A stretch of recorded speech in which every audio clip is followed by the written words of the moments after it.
pasti. Soalnya kan mama kan di sini kayak ada mama kan mau lebih tenang, lebih soft spoken dan lain-lain. Makanya kan mama ngefans banget sama Ustadz Dennis Lim. Kayak dia di belakang kepala tuh kayak andai anakku kayak Ustadz Dennis Lim. Kayak tenang. Allah pernah ngirim malaikat azab kepada satu kaum. Jadi ketika malaikat azab ini turun, pas turun dia balik lagi pada Allah. Dia lapor lagi, ya Allah ini serius mau diazab. Kenapa? Ada orang lagi sujud di situ. Ada orang lagi sujud di tengah-tengah orang maksiat itu. Nah ini masa kita mengazab orang yang lagi sujud pada engkau. Allah bilang turun lagi ke situ, azab mereka semua mulai dari mukanya orang yang lagi sujud. Tapi kata manusia yang terbaik itu yang paling cerdas di antara kalian semua adalah yang paling banyak mengingat kematian dan paling banyak menyiapkan bekal untuk hari tersebut. Itu untuk tazkiyatun nafs. Memutus kenikmatan. Jadi dulu nanti yang ngomong ke mama kalau nanti aku mati, kayak gitu. Ya Gantian. kalau ngomong kayak gitu, mama pasti sedih juga. Enggak.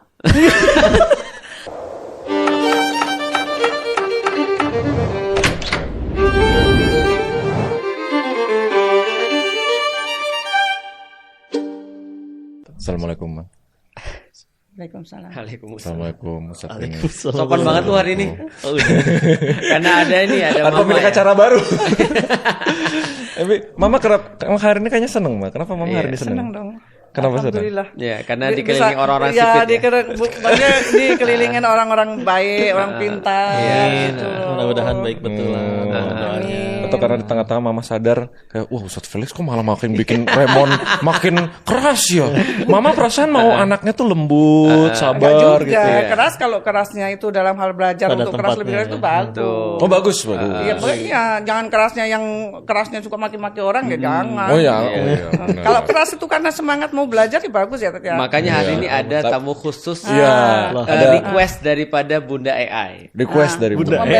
Membalance. Jadi ini biar belajar tenang, gitu, sabar, soft spoken. Ya kan kalau istilahnya kalau kayak konten kreator, YouTuber itu kan banyak lah masalah kalau pasti nanti dihujat orang bagaimana cara menyelami. Kalau Ustaz mungkin kalau gitu, kalau aku tak bakal. Kok tahu sih? Sherlock Parani. Malah sebenarnya agak nyesel. Aduh, harusnya dari awal jangan Ustadz Felix ya sama Raymond. Pokoknya kalau aku Sherlock Parani. Kalau tadi enggak mau dengan ini udah gitu kan, yang udah itu aja, yang penting bukan kita yang salah gitu. Kalau Dennis gimana tuh kalau ada kayak gitu-gitu tuh? Ya dalam dirinya yakini dulu. Karena suatu kejadian itu baru jadi tambah baik tuh standarnya satu aja, bikin kita tambah dekat sama Allah atau enggak. Gitu. Mama setuju? Iya. Dong. Enggak, karena kalau salah fokus stres. Iya. Stres. Contoh artis ketahuan maksiatnya. Mereka kan biasa salah fokus. Gimana mikirin followersnya hilang, endorse-nya kabur, kontrak sinetron diputus. Harusnya yang lebih sering dipikirin kan gimana caranya gara-gara jadi kejadian ini aku jadi diampuni Allah. Udah lebih enak. Anggaplah dia nyewa pengacara mahal, netizen kembali cinta. Allah belum ampunin kan masih repot. Tapi kalau misalkan dia udah sujud, nangis, ampun ya Allah, netizen masih mencaci pun Allah nggak izinin terjadi apa-apa, mana bisa terjadi apapun. Jadi tenang aja. Kedepannya baru ikutin cara Ustadz Felix. Saya kan ikutin cara Ustadz Dennis dong. Saya kalau ada masalah sujud. Kalau dibilangin dengan mulut baik-baik nggak bisa, ya sujud lah. Kita ngadunya ke Allah lah gitu. Kalau kita Sherlock Parani. Lagian kadang kalau kita dijahatin orang mau balas dendam. Aslinya kan Allah tahu dia zolim. Cepat atau lambat pengadilan Allah akan datang. Kalau disuruh milih lebih ajib balasan kita atau balasan dari Allah? Balasan Allah sih Allah. Maka kalau udah tahu Allah bakal balas, ngapain kita ngotorin tangan capek-capek? Ya kita nanti mau bertindak berbuat silakan. Dan kebanyakan orang memang suka bilang kayak gini, tapi saya seneng bantuin Allah, biar saya aja yang balas. Iya. Batasannya menurut Mama di mana? Kalau misalnya nih, kemarin kita baru bahas, kalau misalnya kita terang-terangan lihat ada yang zolim nih, kita berdoa, kita anggap ini mendekatkan diri ke Allah, terus nanti berharap Allah yang balas. Tapi dia zolim terus nih. Tapi nggak tahu kapan kira-kira dia terima. Zolimnya seperti apa dulu? Ya kalau ini bisa bahlil. Ya kalau kita bisa sampaikan dengan mulut kita kan gitu kan. Ya kasih tahu lu jangan begitulah, begitu kan bikin nanti ngasih contoh nggak bagus gitu. Kalau dengan dari lembut, dari sindiran, dari kasar nggak bisa, ya udah mau nggak gimana lagi pasti ya. Masa kalau kita tampar dia nggak mungkin lah kita ini. Kan kata Mama gemes kan. Gemes. Iya, tapi batasannya Ya, paling gimana doa, gitu? Kita paling kan ujungnya kalau kita sudah berusaha dengan mulut, nggak mungkin kita berusaha dengan tangan. Nanti malah kita yang masuk penjara. Kalau menurut Kau Denis batasnya di mana? Maksudnya gini, kadang-kadang kalau ketemu Kau Denis kan, wah hidupnya Kau Denis kan benar-benar slow, santai. Gitu. Nggak slow juga. Tapi sebenarnya pernah berantem nggak sih Kau Denis? Tergantung. Marah itu harus justru. Kalau gitu. misalkan bukan diri yang dihina, tapi kalau Allah dan Rasul yang dihina. Justru kata Abu Hamka sama aja kayak nggak hidup kamu. Kalau misalkan Allah dan Rasulnya dihina, kamu diam aja. Justru wajib. Makanya kan aturannya ngikutin kayak kata Nabi lah. Kalau bisa pertama dengan tangan kan. Kalau ada kezoliman. Dengan tangan nggak sanggup, baru dengan lisan. Kalau nggak terakhir minimal dengan hati. Tapi itu selemah-lemahnya iman. Masalahnya nggak semua punya tangan nih. Yang sedang punya tangan yang mungkin yang di atasnya Bahlil mungkin. Yang punya otoritas untuk yang punya otoritas dong. Ya, tadi disebut. Lagian kan biar ini bisa diedit. ini kita memang udah punya DNA ujung jurang. Oh, berarti tangan tuh maksudnya kuasa untuk mengubah. Bisa dikiaskan jadi otoritas. Iya, jadi nggak melulu ya jadi vigilante untuk langsung mukul nggak. Tapi kalau dia punya otoritas untuk di situ ya silakan. Tapi dia tahu nggak idolanya siapa dia? Siapa tuh? Batman. Yoi kan. Vigilante. Maka vigilante. Iya, kalau di Islam batasnya vigilante itu apa ya? Analoginya ya balik lagi. Zolim nih. Kita kalau terang-terangan kan nggak bisa nih, tapi kita di belakang pakai jalur yang gitu misalnya. Iya. Makanya tadi kan idealnya kan justru sebetulnya ketika akhirnya ya di zaman itu diidealkan oleh Rasul, atasnya benar-benar ngegunain kekuasaannya. Dia tahu saya meninggal nggak ditanya setinggi apa pangkatnya, tapi akan ditanya kekuasaan ini saya pakai untuk apa. Baru jadi sukses itu kalau ngajak dirinya dan yang dipimpinnya. Tadi balik lagi tambah dekat sama Allah. Edukasi ya edukasi yang lain. Karena kan dan itu diizinkan dulu saat bin Mu'adz kan gitu. Ketika beliau masuk Islam duluan nih orang Ansor di hadapan kaumnya belum masuk Islam. Jadi ditanya, menurut kalian saya ini siapa? Pemimpin kami, panutan kami, orang paling hebat di antara kami. Oh bagus kalau gitu. Maka mulai detik ini haram bagi saya bicara dengan kalian sebelum kalian ucapkan 2 kalimat syahadat. Bukankah itu pakai kekuasaan? Ya betul. Tapi kalau begitu memang kekuasaan itu kan untuk orang baca syahadat memaksa gitu. Itu syahadatnya gimana tuh jadinya kan dipaksa. La ikraha fi. Sebenarnya nggak dipaksa sih sebenarnya, cuman itu kayak dikasih motivasi aja sih sebenarnya. Jadi maksudnya gini, kayak gini misalnya ada seorang ibu misalnya dia masuk Islam misalnya, terus dia bilang sama anaknya, kalian sayang nggak sih sama aku gitu maksudnya. Sayang, nah kalau kalian sayang sama aku harusnya sih kalian syahadat gitu maksudnya. Nah jadi itu sih katanya Sa'ad bin Mu'adz. Jadi kalau nggak mau masuk Islam nggak apa-apa sih, cuma nggak diajak ngobrol gitu maksudnya. Gitu. Tapi kalau Ko Denis ini nggak sih sebelum hijrah itu memang sudah sifatnya memang halus gitu gimana? Pas main judi juga gitu juga. Rebel. Saya kan nggak main. Saya menyediakan tempat untuk orang Lebih parah. tapi memang dari dulu santai, sabar gitu. Enggak Ya? beringas juga, susah diatur, rebel. Tapi jadi justru kayak nanti capek kok. Capek hidup benar-benar sebetulnya bukan yang pemberontak beringas kayak gimana juga bukan. Tapi kayak sepengennya aku pengen harus ada begitu. Dan kalau ada yang nggak suka ya udah langsung berontak langsung kayak gimana. Tapi akhirnya capek hidup kayak gitu. Satu akhirnya dia nyampe di titik di mana bahwa nggak semua yang kita pengen ternyata baik. Itu kan sadarnya pakai umur dong. Dan juga bahwa ternyata semua yang kita pengen kalau tercapai pun satu belum tentu kitanya bahagia juga. Atau bisa jadi kita malah ngerasa kena batunya juga nih ternyata tidak seenak yang dibayangkan. Jadi lama-lama dari itu semua akhirnya ya sebagaimana yang mencari Islam itu orang nyari jalan. Berarti gimana ya biar bahagianya tanpa alasan, tanpa batas, tanpa di luar, karena di luar ada banyak orang berbuat baik, tapi kadang ditanya, kenapa kamu baik? Biar orang baik. Kenapa kamu nggak berbuat jahat? Nanti aku dijahatin orang nanti soalnya. Terus kalau misalkan orang nggak buat baik ke kamu berhenti baik gitu.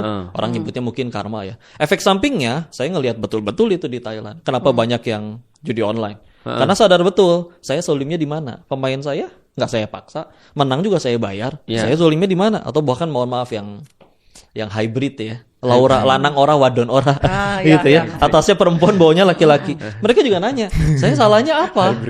"Saya salahnya apa?" "Dokternya saya bayar." Dia senang sama bayaran saya. Udah gitu kalaupun saya akhirnya sakit itu saya rela. Kalaupun mohon maaf saya jual diri, pelanggannya nggak ada yang saya paksa. Dia rela mau ngasih duit. Saya nggak suka tinggal saya blok. Jadi saya zolimi di mana? Dan jangan heran ketika mereka semua rajin ngasih duit ke orang tuanya, sepekan sekali ke tempat ibadahnya. Baik kan? Tapi baiknya menurut standar siapa dulu? Ketika baik menurut standar masing-masing, capek juga. Apalagi kalau kita milih nggak baik. Iya. Tapi maksudnya gini, aku pengen ngasih tahu beberapa pandangan orang ya. Orang bilang kan gini, itu mah kodenya sudah dari dulu baik. Ternyata kan nggak gitu ya maksudnya. Gitu juga. Artinya benar berarti Islam tuh pengaruh banget. Kan kita Pengaruh kan banget.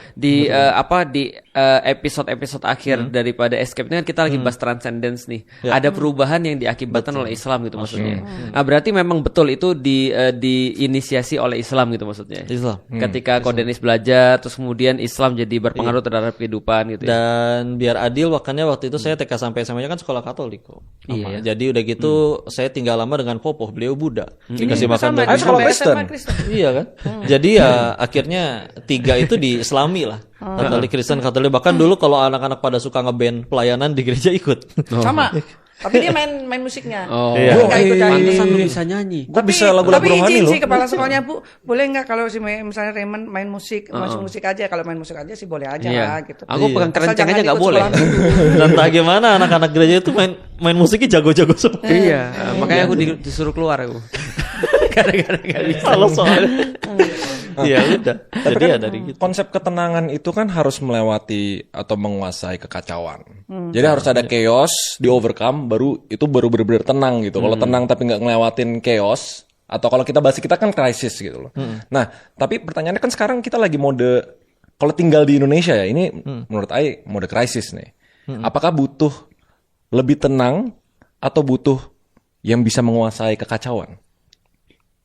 Nah, Siapa yang gimana tuh? Ayo. Tanya Iya, ChatGPT. ini soalnya kan mama kan di sini kayak ada mama kan mau Balance. lebih tenang, Iya. lebih soft spoken dan lain-lain. Makanya kan mama ngefans banget sama Ustadz Dennis Lim. Kayak dia di belakang kepala tuh kayak andai anakku kayak Ustadz Dennis Lim. Kayak tenang ya, mama Nggak bisa nggak menyamakan. mama nggak lah. pusing Maksudnya kayaknya. belajar.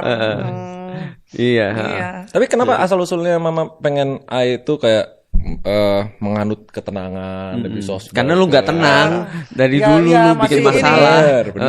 Tapi waktu itu mikirnya Maksudnya kayak gini, itu kalau kita merasakan, kita kan udah ngerasain gitu ya, maksudnya kalau kita udah dekat sama Allah, ya kita bukan agamis banget ya, saya juga belajar, tapi kita tuh, hidup kita tuh lebih tenang gitu loh. Jadi kamu apalagi kalau kamu konten kreator, banyak netizen serang sono serang sini kan pasti, kalau kamu nggak punya keimanan, gampang terpengaruh. Oh justru berarti mama kayak gitu biar Ai terlindungi gitu. Iya, betul. Oh mama nggak mau lihat Ai sakit. Gitu. Ya kalau bisa ya jangan. Misalnya ada netizen atau nanti orang tuduhan apa ini. Itu tujuannya buat ngelindungin. Iya, terus yang pasti kan itu jadi tetap tujuan hidup kamu itu kan ada gitu, bukan cuman duniawi mencari ketenaran, nyari uang gitu loh. Bukan duniawi, Ai udah dibaptis agama baru.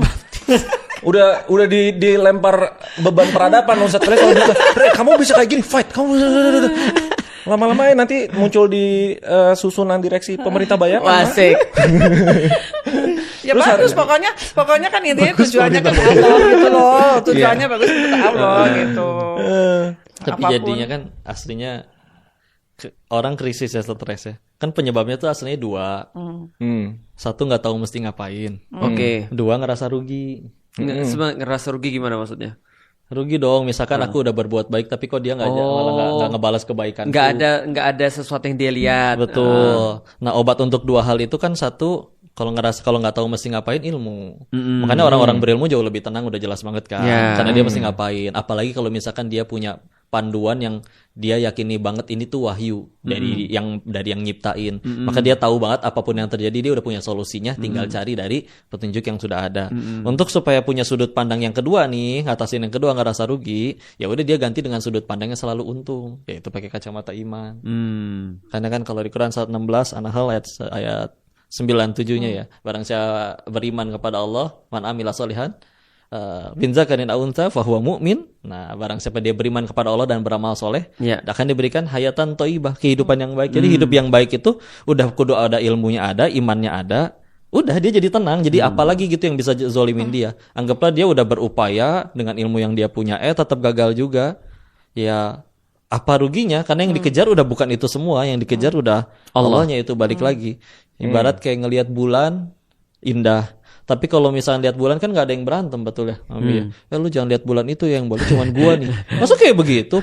Ya kalau Kenapa? Karena yang diperebutin luas. Tapi kalau yang diperebutin sempit, contoh dunia, udah mendapetinnya kudu bakbek, begitu bonyok juga belum tentu dapat, begitu dapat juga belum 5 tahun udah ketangkap KPK, misalkan, kayak begitu. Maka akhirnya jadi apa-apa berantem. Makanya kalau misalnya kita tadinya adem ayam aja tahu-tahu berantem, sederhana pasti ada dunia nyelip di antara kita.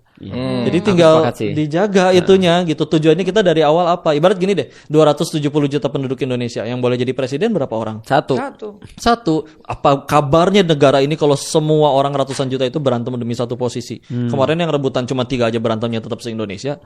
Apalagi kalau misalnya kita ngelihatnya ya sudah, kalau 270 jutanya semuanya pengen ke surga, semuanya jadi orang baik, takwa, ini mah impian misalnya gitu ya. Muat nggak surga bagi 270 juta orang itu? Lebih. Pasti muat banget. Jadi sehingga akhirnya orang nggak mikir ngapain kudu berantem kan. Makanya ketika dipikirin, ya Allah, kalau orang lapar nyolong 5 menit lagi dia nggak makan mati dia nyolong, saya ngerasa malah justru iba. Tapi kan yang kejadian di negeri ini tuh mereka tuh mereka nyolong miliaran dalam keadaan di rekeningnya udah ada miliaran. Jadi wajar gitu gemes tuh. Wajar banget dan perlu yang strong gitu untuk mengurus yang menggemaskan seperti itu. Soalnya kan kemarin Ayah udah lumayan pragmatis lah ngelihat agama atau Islam itu basically ada 2 fungsi. Ngeliatnya satu memberi manfaat untuk diri sendiri. Nah ini ketenangan, kepercayaan. Gitu. Yang kedua biar bisa memberi manfaat ke orang lain. Sebenarnya kalau dalam kastanya, kalau dari 2 fungsi itu, mana sih yang lebih penting atau mana yang lebih berharga? Apakah sampai kalau misalnya nih ya, Ayah udah ini skenario A. Ayah jadi agamis banget. Ayah sholat 5 waktu. Ayah bener-bener semuanya sama Allah. Tapi Ayah fokus ke diri Ayah sendiri. Mungkin keluarga, mungkin apa gitu. Atau opsi B. Ya analoginya, you mau Ayah jadi gardener, punya keluarga yang tentram, atau pengen Ayah jadi warrior keluar. Asik. Lebih bagus warrior. Wah. Nah kan Tapi di Islam kan sebaik-baik manusia kan manusia yang bermanfaat. Nah, kalau Mama perspektifnya berarti poin 2. Kalau kita udah manfaat diri sendiri, udah deket sama Allah nih, nggak cukup kalau misalnya kita belum bermanfaat untuk orang lain. Gitu. Iya. Betul. Karena kalau orang nggak mungkin menginternalisasi Islam sebelum dia akan bermanfaat bagi orang lain. Karena gini, ada satu hadis yang menarik nih. Berarti itu bukan opsional, tapi itu wajib. Itu wajib. Jadi itu kayak paralel. Berarti nggak bisa berhenti dengan oke, kita udah soleh, kita udah apa gitu. Tapi fokus ke diri sendiri aja gitu misalnya. Jadi menurutku kalau orang ada yang cuma fokus pada diri sendiri, dia berarti belum soleh. Karena ketika dia sudah soleh, dia tidak hanya fokus pada dirinya sendiri. Tadi dia sudah tenang sehingga dia bisa nyelesain urusan orang lain. Tapi kalau dia belum tenang, dia nggak bisa nyelesain urusan orang lain. Itu masalahnya tuh. Makanya ada satu hadis begini, Allah pernah ngirim malaikat azab kepada satu kaum. Jadi ketika malaikat azab ini turun, pas turun dia balik lagi pada Allah. Dia lapor lagi, Allah ini serius mau diazab. Kenapa? Ada orang lagi sujud di situ. Ada orang lagi sujud di tengah-tengah orang maksiat itu. Nah ini masa kita mengazab orang yang lagi sujud pada engkau. Allah bilang turun lagi ke situ, azab mereka semua mulai dari mukanya orang yang lagi sujud. Coba bayangin, dari mukanya orang yang lagi sujud. Kenapa? Allah bilang karena aku malas banget, aku benci banget dengan orang yang bisa santai ketika orang lain bermaksiat.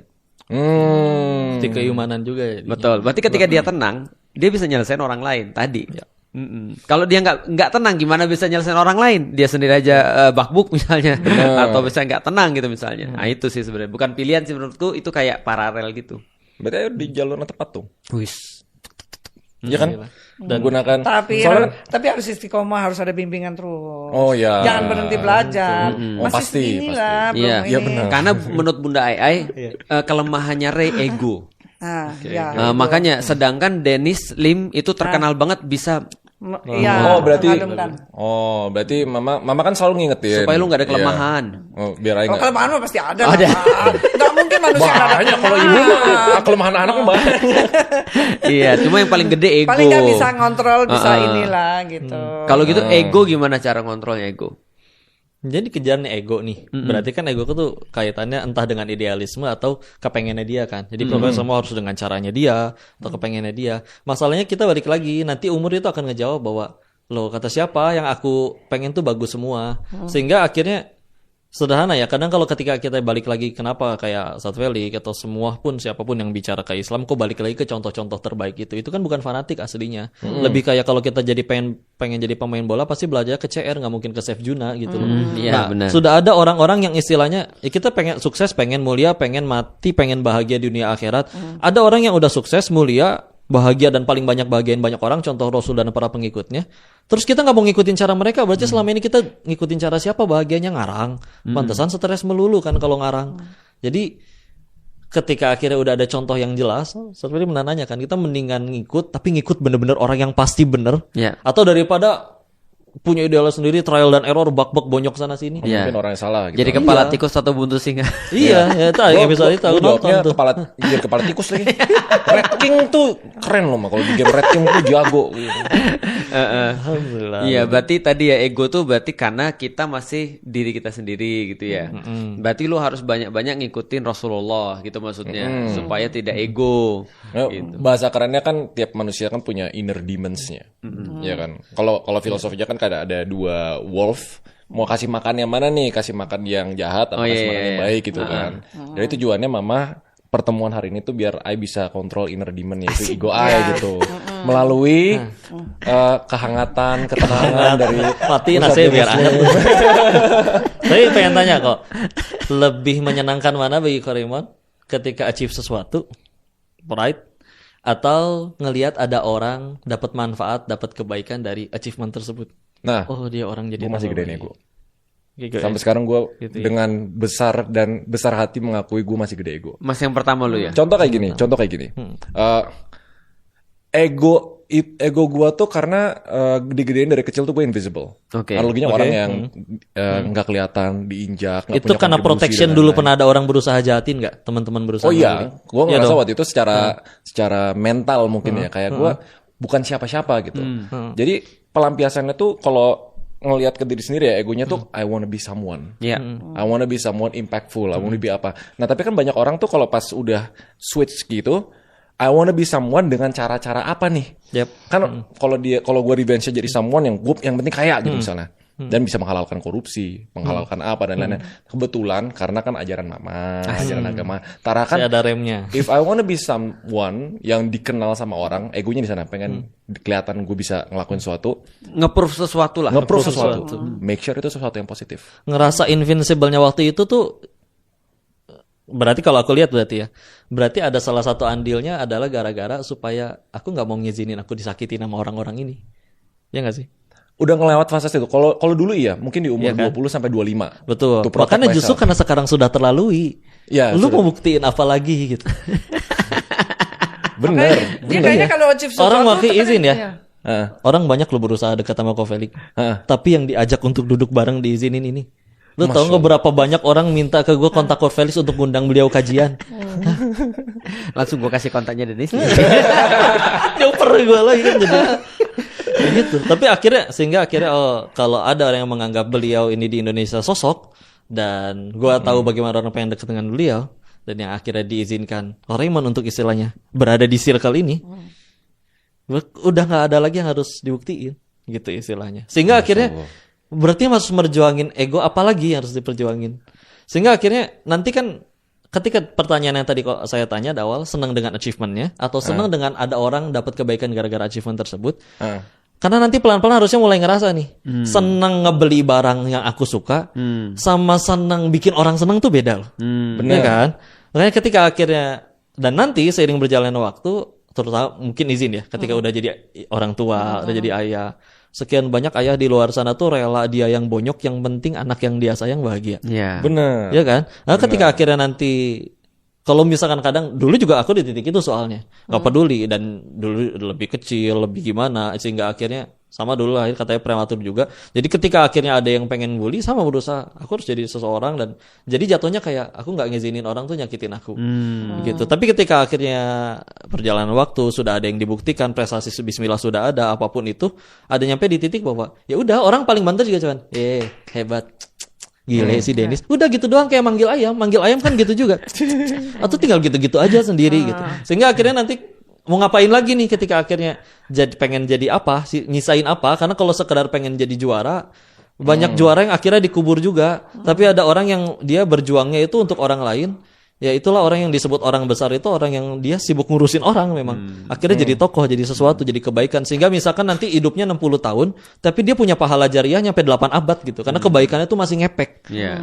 Gitu. Atau gini deh, gue ada pertanyaan yang menarik buat berempat. Wes. Kalau menurut Mama, menurut Ko Dennis, menurut Ko Felix, akhirnya gue panggil Ko ya.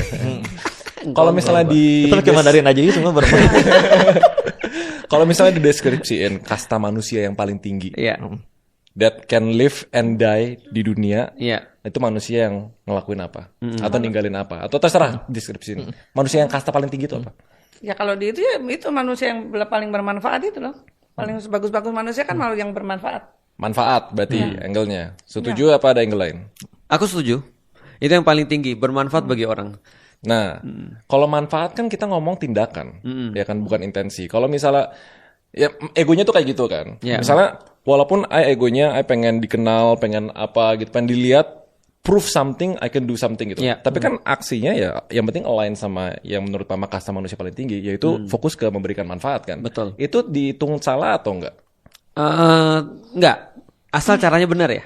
Ya. Nah, Ya itu, Heeh. situasinya kayak gitu. betul. Caranya benar, yang disebarin juga benar, yang Niatnya diajarkan benar. benar, caranya benar. Makanya baiknya kalau di bidang kasta ya sebetulnya di manusia juga ada kastanya di hadapan Allah walaupun semua sama ya. Iya. Ya. Tapi makanya paling tinggi kan Nabi kan. Ya. Makanya sederhana lah, qad kana lakum fi rasulillahi uswatun hasanah, karena sudah ada pada diri Rasul itu sebaik-baik teladan. Jadi kalau ditanya tadi pertanyaan tadi langsung kepikirannya tadi, oh ya sudah, ikutin yang dilakuin Nabi. Betul. Nah, dan Nabi itu bagaimana dijelaskan yang di surat At-Taubah bahwa adalah beliau itu amat sangat ingin kebahagiaan bagi kaumnya. Harisun alaikum, benar-benar sayang banget segimana.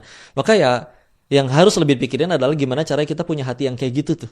Bisa sedih ngelihat orang sedih, bisa bahagia ngelihat orang lain bahagia. Dan kalau kita belajar orang kayak belajar buku kepemimpinan kan juga yang kayak begitu. Justru dia bisa sanggup bikin orang jadi naik, nggak cuma diri yang jadi naik dan orang-orang berada di bawah dirinya. Tapi terlalu pragmatis mungkin ya, kayak nggak ada namanya, there's no such thing as unconditional love. Misalnya kayak Bunda Teresa pun, pas dia ngelakuin hal yang baik gitu, oh dia melakukan hal baik karena dia suka dan dia happy. Kalau misalnya dia nggak happy sama diri sendiri ya, nggak fit ego, ini bahasanya ego ya, dia nggak happy dengan aktivitas dia ngebantu orang lain, mungkin nggak dia tetap ngebantu orang lain. Analoginya ego tuh menurut saya kayak gitu, internal reason kita gitu loh. Kalau misalnya orang yang mengatasnamakan agama, misalnya egonya ya biar gua bisa masuk surga gitu misalnya. Nah itu ya gitu. Nggak ada unconditional love menurut saya. Apa? Bukan ego kali itu, apa maksudnya ya? Iya. Ya keinginan, Motivasi. motivasi bukan sudut ego kali. pandangnya. jadinya. Kalau yang aku pahami, motivasi itu ada 3. Motivasi karena diri kita, itu gampang tuh ngeceknya. Kalau misalnya kita nggak berbuat itu, ada sesuatu yang hilang dalam diri kita, itu ego. Ego itu contoh kayak gini ya, misalnya kita dihina, kita yang marah. Karena kita yang dihina, kita yang marah. Tapi kalau menurutku ya, kalau misalnya contoh kayak istri kita dihina atau ibu kita dihina, kita marah, itu bukan ego lagi sebenarnya. Tapi sudah mulai sayang. Nah, jadi kita berbuat sesuatu motivasinya karena ada orang yang kita cintai ini. Itu yang kedua. Yang ketiga itu yang lebih tinggi lagi, bukan berkaitan dengan manusia lagi, tapi kaitan dengan Allah. Yang tadi Ko Dennis bilang di awal-awal, aku bisa marah kalau andaikan ada orang yang menghina Allah dan Rasulnya. Nah ini berarti lebih tinggi lagi teori motivasinya. Nah itu berarti ego tuh menurutku itu energi tapi rendah menurutku, karena dia berkaitan cuma diri kita sendiri. Gitu. Balik lagi kan motivasi. Sedangkan kasta manusia paling tinggi itu yang paling banyak manfaat. Penting nggak motivasinya? Motivasi Ya, kalau misalnya datang untuk diri sendiri, atau misalnya datang untuk orang-orang di sekitar kita doang. Ya. Jadi nggak, tanda kutip, pure, nggak tulus gitu misalnya kita mau ngebantu orang. Karena menurut kalau teori ya, nggak ada manusia yang tulus sebenarnya. Dia pasti ada motivasi yang menyenangkan diri sendiri. Kalau misalnya enggak, dia nggak bakal ngelakuin hal-hal baik. Tergantung motivasinya. Kalau motivasinya memang kita tujuannya supaya Allah ridho, supaya Allah ini sama kita, berarti ya itu bagus lah. Tapi contoh nih, misalnya Mama kan dalamin agama banget biar dapat Enggak, ridhonya. Mama masih belajar jauh. Kan biar dapat ridhonya Allah. Masih ada maunya juga dong. Tujuannya Mama dapat ridhonya Allah apa? Pasti biar Mama ngerasa tenang, ngerasa oke, yakin bisa masuk surga gitu. Masih ada internalnya, masih ada diri sendirinya. Ya, masih ada Ya, benefit dari diri sendiri. Memang kita harus punya itu kan, Memang harus punya itu. Kalau enggak kita motivasi diri bagaimana? Benar, berarti secara teknis tuh nggak ada satupun manusia Masih ada yang pengennya sebenarnya gitu ya. Pasti untuk diri sendiri gitu loh. Lebih kepada gini mungkin ya, benefitnya dia tetap dapat, tapi motivasinya mungkin bukan diri sendiri lagi. Karena gini maksudnya, kita harus bedain supaya aku ngerti sih menurut Mama. Karena kalau kita nggak bedain motivasinya, nanti kita ini berkelindan. Contoh kayak gini misalnya, ada orang misalnya dia pengen untuk ini misalnya menyumbangkan hartanya. Kalau secara ego itu justru melawan egonya karena dia mengeluarkan sesuatu yang harusnya bisa dia nikmati nih. Akhirnya dia melawan pengorbanan kan ya, sacrifice. Nah, jadi ego itu menurutku lawan katanya adalah sacrifice. Jadi dia mengorbankan sesuatu yang harusnya bisa dia miliki. Contoh misalnya kayak dia ngeluarin 10 juta yang harusnya dia bisa beli motor baru, nggak ada motor 10 juta ya, 30 juta. Kalau orang kalah judi dia jual sepeda. Coba kalau itu ahli itu kayaknya. Nah, jadi dia jual dia misalnya 30 juta harusnya dia bisa beli motor, tapi dia kemudian biayain anak-anak yatim misalnya. Atau dia biayain orang-orang yang misalnya benar-benar perlu untuk dibantu misalnya. Nah, berarti itu egonya dia kemudian kalahkan dengan sacrifice. Cuman betul kata lu juga. Aku ngerti maksudnya ketika dia nyumbang kepada anak-anak, dia dapat kebahagiaannya. Bener. Jadi Dengan efeknya mungkin dia nggak mau mengakuinya. Betul. Tapi di dalam hati, gue ngelakuin ini tahu biar gue dapat pahala, biar gue bisa masuk surga. Gitu. Betul. Berarti nggak ada pahala dan surga juga dong. Betul. Berarti jadi tidak tulus juga dong. Nah, kayak gitu itu kan? benar. Oke. Jadi Iya. konsep, jadi dari dulu tuh gue permasalahin untuk orang yang bilang sebenarnya ada orang-orang baik di dunia. Ada baik kalau dinilai berdasarkan aksi dan manfaat. Iya. Tapi at its core namanya, selama kita masih manusia, selama ada biologisnya, Iya. selama kita ada otak, hormon dan lain-lain, Iya. we always think about ourselves gitu loh. Iya. Dan itu salah nggak kalau dilihat Aku sebagai sepakat. Islam? Ngerti. Jadi Ini bagus nih. awalnya kan kalau misalkan bahasan kita di awal kan kayak misalkan ada orang tuh yang memang ketika dia baik dan dibilangnya karena Allah, orang jahat dia nggak peduli karena berbuat baiknya bukan supaya dia suka tapi biar Allah suka. Terus berarti kalau kayak gitu masih ngarep Allah juga dong. Berarti kan nggak tulus juga. Maka gimana? Kenapa kita tetap masih harus kayak gitu? Setidaknya meskipun ya tingkatan ikhlas juga ada 3 sih yang kalau tahu dalam Islam. Yang pertama, ngelakuin kebaikan karena pengen surga dan takut neraka itu sudah termasuk ikhlas walaupun tingkat paling rendah. Oh, itu di Islam termasuk ikhlas. Termasuk ikhlas. Oke. Termasuk ikhlas. Oke. Ikhlas Termasuk itu ikhlas. mengharap hanya pada Allah. Iya. Oke. Yang Nah, kedua, walaupun nanti ada tingkatan lain ya, ketika akhirnya dia sudah merasakan nikmat dalam ibadahnya atau yang paling tinggi sebagai para nabi. Engkau ridho aja ya Allah. Maka kalau di beberapa kitab sufi kayak misal Al-Hikam ya, itu ada seorang yang ditanya, kamu milih masuk surga detik ini juga, surganya para nabi, surga Firdaus, atau kamu sholat 2 rakaat? Dia pilih sholat 2 rakaat. Karena di saat sholat itu ada aku dengan Allah. Masalah surga itu urusan Allah dan Allah tahu aku itu sebaik apa. Sehingga akhirnya dia lebih memilih Allahnya daripada bahkan ganjarannya itu apa dia udah nggak peduli. Mungkin itu strategi dia. Oke. Jadi Iya, gue aku bakal paham. ngerti kan? Iya ngerti. Mungkin itu ngerti. strategi Sehingga dia. akhirnya Kayak gini. gua, Makanya bisa. balik lagi. Kalaupun kita masih orang yang seperti itu dianggap ngelakuinnya, tuh masih pengen Allah, tuh masih pengen surga. Oke, setidaknya kita sudah berharap kepada satu hal yang nggak mungkin pernah ngecewain kita. Karena kalau kita masih nge-proof-nya bukan kepada Allah, masih ada peluang itu masih bisa ngecewain kita. Karena kadang ketika kita proof-nya bukan pengen ke Allah, tapi ke makhluk jahat ke kita, makhluk jahat itu, manusia jahat itu bukan karena dia jahat loh. Tapi karena dia manusia gitu. Kita baik ke dia pengen balas budi, dia OTW balas budi mati. Berarti dia nggak balas budi bukan karena dia jahat dong. Benar. Tapi manusia jadi masih selain Allah masih punya potensi untuk ngecewain. Sedangkan ketika akhirnya dibilang lakuin untuk Allah, semua untuk Allah, oke, itu berarti masih ada maunya. Tapi setidaknya aku sudah berbuat untuk sesuatu yang nggak adil. Gitu. Dan yang lu bilang itu sebenarnya sudah masuk dalam Islam juga, Ray, sebenarnya. Kan sebenarnya memang betul. Semua yang kita lakukan itu untuk diri kita sendiri, memang betul. Makanya ada ayat kan, in ahsantum li anfusikum. Kalau kamu berbuat baik, kebaikan itu cuma untuk dirimu sendiri juga. Jadi nggak ada salah juga sih, asal tujuan amal ini tadi ikhlas untuk Allah. Walaupun tetap kita punya benefit untuk itu. Oke, kalau berarti Islam itu simple. Mutlaknya adalah mau motivasi apapun, selama tahu tujuannya adalah untuk Allah, itu ikhlas. Ya, tapi kita pasti dapat benefit. Iya. Namanya manusia mungkin, mah. Iya, betul. Karena contoh ya kayak kita sacrificing pun ya itu dapat benefit. Karena ketika kita sacrifice kita jadi tenang, kita jadi senang ketika ngeliat. Tadi kan kayak kata Kodenis, kalau kita mencapai sesuatu, kita senangnya sesuatunya itu atau orang-orang yang mendapatkan manfaat daripada sesuatu itu. Nah, walaupun mungkin gini ya, kita ngadain acara escape ya. Ingat gak kita paling seneng ngeliat komen apa? Yang kemarin itu ada yang komen gini, Masya Allah setelah nonton Escape aku jadi rajin sholat, padahal kita aja belum rajin sholat kita. itu contohnya kan. Artinya kita bikin acara ini bukan acara ini kita seneng bukan viewersnya kan, tapi ketika ada orang mendapatkan manfaat. Itu maksudnya. Jadi kita sacrificing, tapi tetap aja kita seneng ketika ada orang yang dapat manfaatnya itu. Nah itu senangnya itu nggak ada masalah kan sebenarnya gitu kan ya. Nggak ada masalah. Yang penting pada Allah. Tapi kalau mama sendiri misalnya kayak, ini nggak pernah nanya sih, kayak waktu itu triggernya tuh apa sih mama dari kayak yang sampai bener-bener mendalami Islam tuh. Hijrah.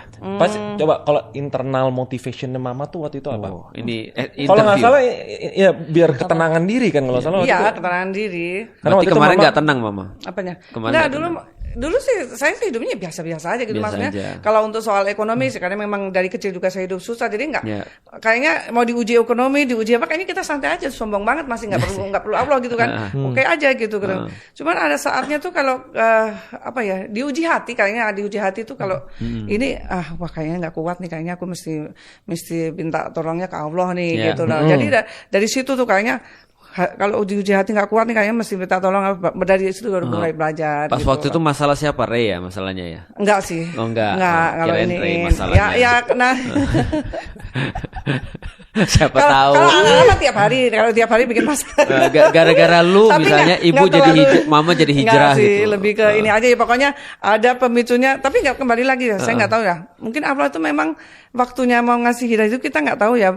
Momennya tuh dikasih alasannya kadang-kadang ya nggak make sense gitu ya. Itu tiba-tiba dulu gitu.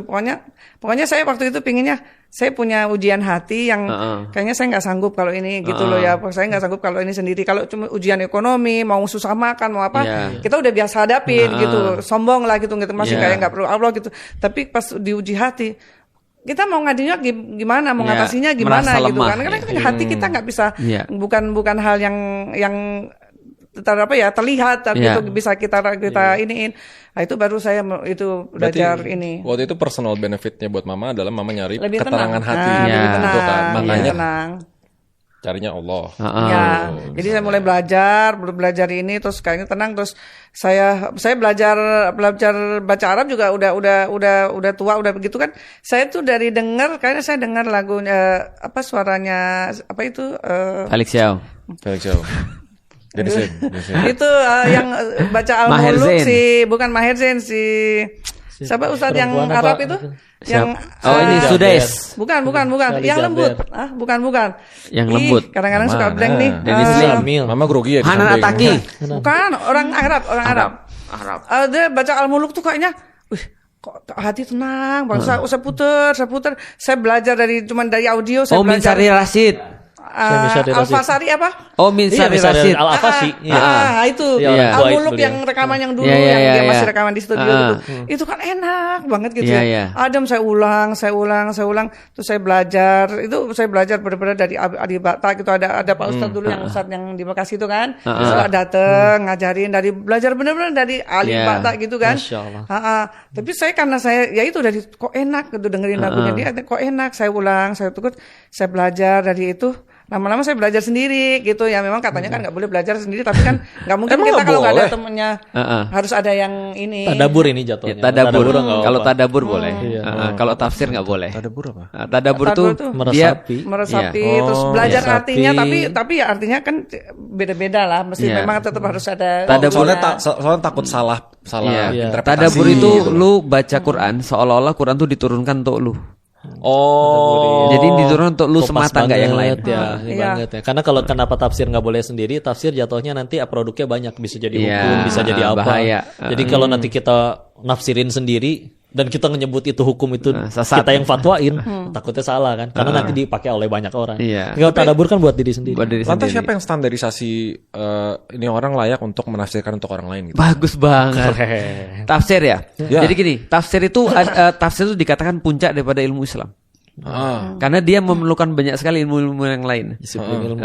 Dia memerlukan ilmu usul misalnya, bagaimana membedah pokok-pokok dalam agama, ada balagoh, bagaimana kemudian melihat bahasa, gaya nahu. bahasa, nahu sorof gitu kan ya, tata bahasanya, sejarah ada di situ masuk. Apalagi ya banyaklah, ada berapa? 17 Kalau di atau kitab berapa? Fadlatul 24 Amal ya ya? minimal ada 13 sampai 17 fan ilmu yang harus dia kuasai dulu, baru dia diizinkan untuk menafsirkan Iya. sendiri.